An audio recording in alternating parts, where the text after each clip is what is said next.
Hello, and welcome to Somnal, a podcast designed to help you get to sleep. It's Thursday evening, and a chilly 6 degrees outside. I can hear the rain pattering at my window. Today, in our first episode, I thought I'd read the last few scenes of a play attributed to Shakespeare. William Shakespeare, that is, one of the most well-known and most lauded English poets and dramatists of all time. The play is named Edward III, and if you're wanting to categorize his plays,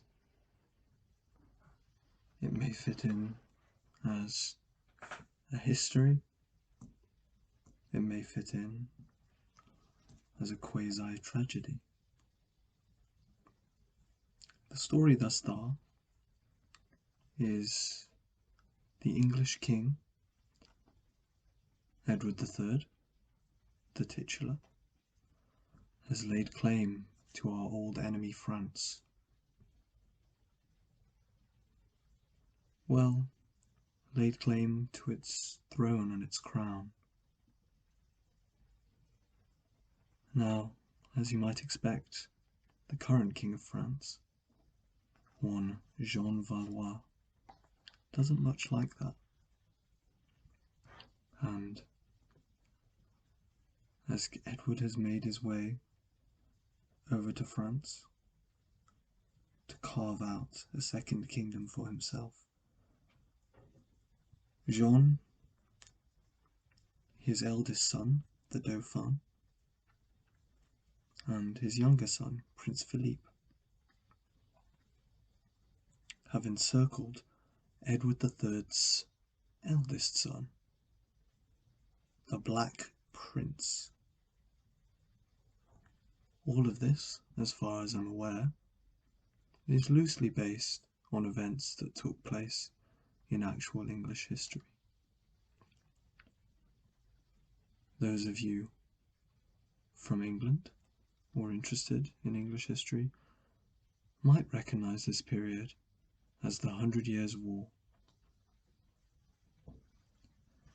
We begin at scene 13, where the Black Prince is surrounded by his French adversaries.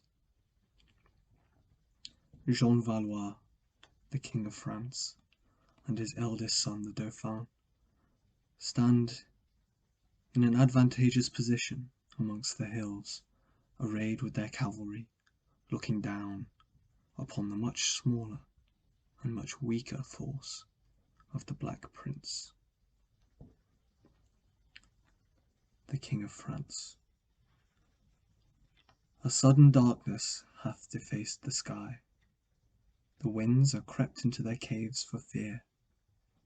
The leaves move not. The world is hushed and still. The birds cease singing, and the wandering brooks murmur no wonted greeting to their shores. Silence attends some wonder, and expecteth that heaven should pronounce some prophecy. Where or from whom proceeds this silence? Charles? Charles, the Dauphin, responds. Our men with open mouths and staring eyes look on each other as they did attend each other's words, and yet no creature speaks. A tongue-tied fear hath made a midnight hour, and speeches sleep through all the waking regions. The King of France.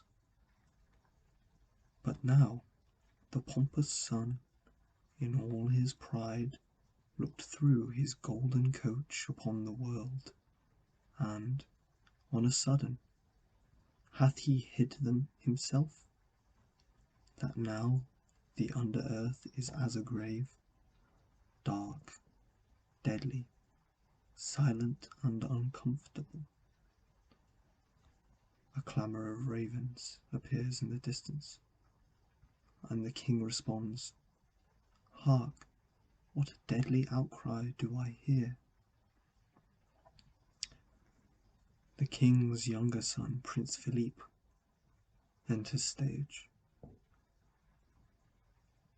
"Here comes my brother, Philippe." King of France, all dismayed. "What fearful words are those thy looks presage, Philippe?" Prince Philippe, "A flight, a flight."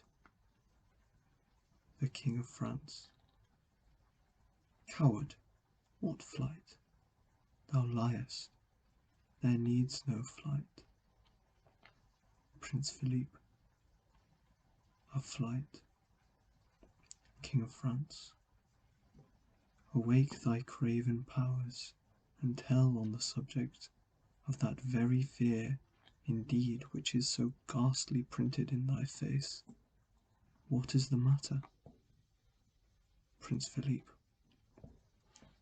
"A flight of ugly ravens do croak and hover o'er our soldiers' heads, and keep in triangles and cornered squares, right as our forces are embattled. With their approach there came this sudden fog, which now hath hid the airy floor of heaven, and made at noon a night unnatural upon the quaking and dismayed world. In brief, our soldiers have let fall their arms, and stand like metamorphosed images, bloodless and pale, one gazing on another." King of France turns aside, and to himself says, "Ay, now I call to mind the prophecy, but I must give no utterance to a fear." The King of France is talking about a prophecy in some of the earlier pages, in which a hermit told him that he would only lose the land of France once his soldiers ran affrighted of a flock of birds. He turns to Philippe and says, "Return and hearten up these yielding souls. Tell them the ravens, seeing them in arms, so many fare against a famished few, come but to dine upon their handiwork, and prey upon the carrion that they kill. For when we see a horse laid down to die, although not dead, the ravenous birds sit watching the departure of his life. Even so these ravens, for the carcasses of those poor English that are marked to die, hover about, and if they cry to us, 'tis but for meat that we must kill for them. Away, and comfort up my soldiers, and sound the trumpets, and at once dispatch this little business of a silly fraud." Prince Philippe exits stage. There is another noise, and the Earl of Salisbury, an English lord, is brought in by a French captain, and the French captain says, "Behold, my liege, this knight and 40 more, of whom the better part are slain and fled, with all endeavour sought to break our ranks, and make their way to the encompassed prince. Dispose of him as please your majesty." The King of France, "Go, and the next bough, soldier, that thou seest, disgrace it with his body presently, for I do hold a tree in France too good to be the gallows of an English thief. So, the King of France intends to hang the Earl of Salisbury, but the Earl of Salisbury, in an earlier scene, has managed, by extorting a captured French noble, to maintain a very important passport.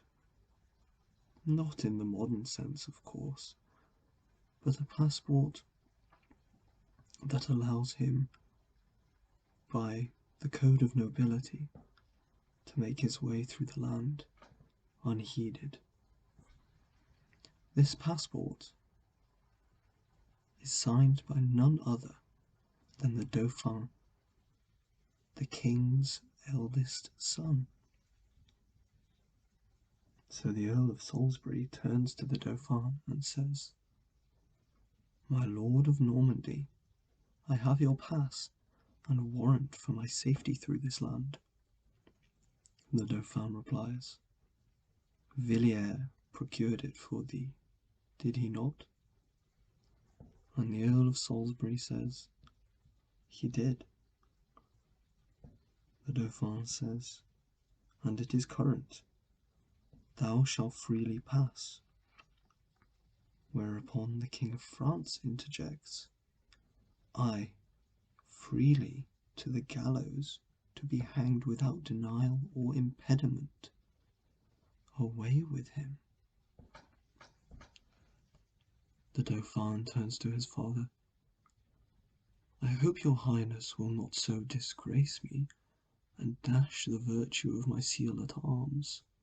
He hath my never broken name to show, charactered with this princely hand of mine, and rather let me leave to be a prince than break the stable verdict of a prince.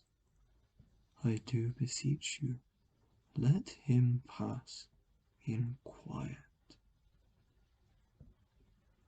The King of France returns. "Thou and thy word lie both in my command. What canst thou promise that I cannot break? Which of these twain is greater infamy, to disobey thy father or thyself? Thy word, nor no man's, may exceed his power, nor that same man doth never break his word that keeps it to the utmost of his power.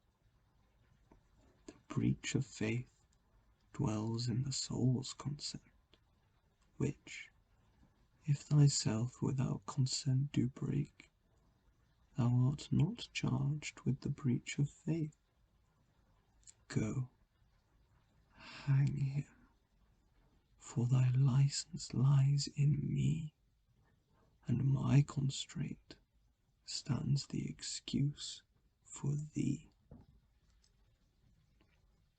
The Dauphin, now incensed, "What? Am I not a soldier in my word? Then arms, adieu, and let them fight that list. Shall I not give my girdle from my waist? But with a guardian I shall be controlled, to say I may not give my things away. Upon my soul, had Edward Prince of Wales," this is the Black Prince, "engaged his word, writ down his noble hand, for all your knights to pass his father's land, the royal king, to grace his warlike son, would not alone safe conduct give to them, but with all bounty feasted them and theirs."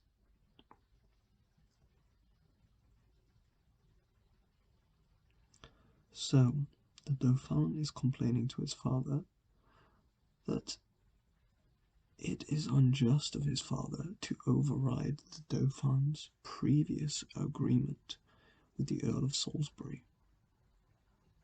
To be honest, it sullies his honour. Imagine if you had made an agreement that you would ensure someone's safety, and then your parent came along and said, No, because I tell you what to do. I tell you must hang this person.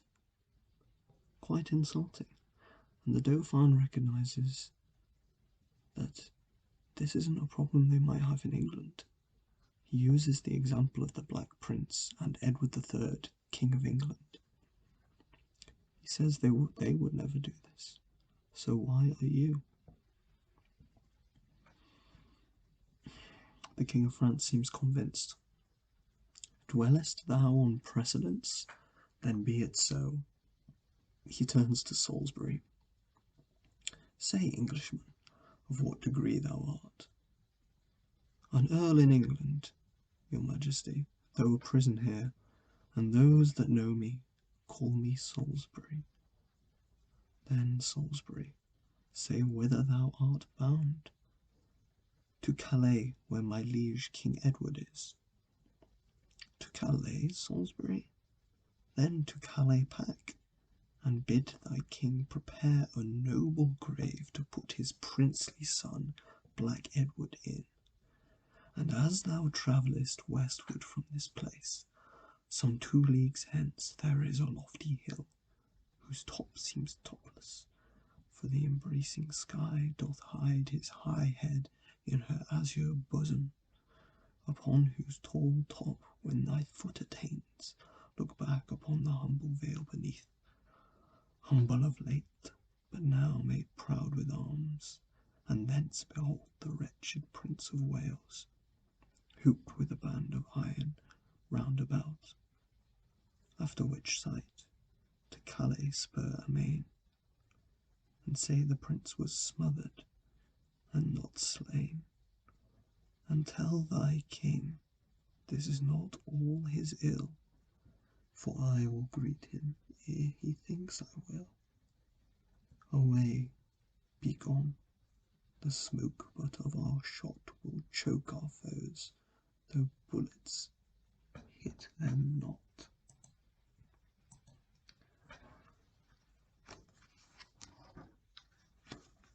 So that is the end of scene 13 of Edward III. Now I mentioned that it's attributed to William Shakespeare. Here I have in front of me my large blue copy of the Oxford Shakespeare, the Complete Works, 2nd edition.